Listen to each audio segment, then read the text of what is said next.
আজকে পয়লা বৈশাখ, তাই সকলকে জানাই পয়লা বৈশাখের আন্তরিক প্রীতি ও শুভেচ্ছা। আর 108 মন্দিরে গিয়ে পয়লা বৈশাখে আমার সঙ্গে যা ঘটলো, ভিডিওটা পুরো দেখবেন। তো হ্যালো গাইস, তোমরা সবাই কেমন আছো? আশা করি ভালোই আছো। আর আজ পয়লা বৈশাখ, তাই আপনাদের সকলকে জানাই পয়লা বৈশাখের আন্তরিক প্রীতি ও শুভেচ্ছা।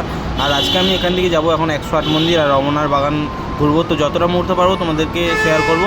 তো চলো বেশি ভিডিওটা না বাড়িয়ে তো গাড়িতে ফটাফট উঠে পড়লাম আর বাচ্চাগুলোকে সিট বেল্টটা লাগিয়ে দিলাম। তারপরে পৌঁছে গেলাম ব্রিজের সামনে। এই ব্রিজ থেকে আমরা এখন নামছি আর পৌঁছে গেলাম আমরা 108 মন্দিরে। তারপরে গাড়িটা আমি পার্কিং করে দিলাম। আর মন্দিরে যেহেতু ঢুকবো সেহেতু আমি আমার বুটটা খুলে নেবো এখন। তো বুট খোলা কমপ্লিট হয়ে গেছে, এখন আমি মন্দিরের দিকে যাচ্ছি হেঁটে হেঁটে।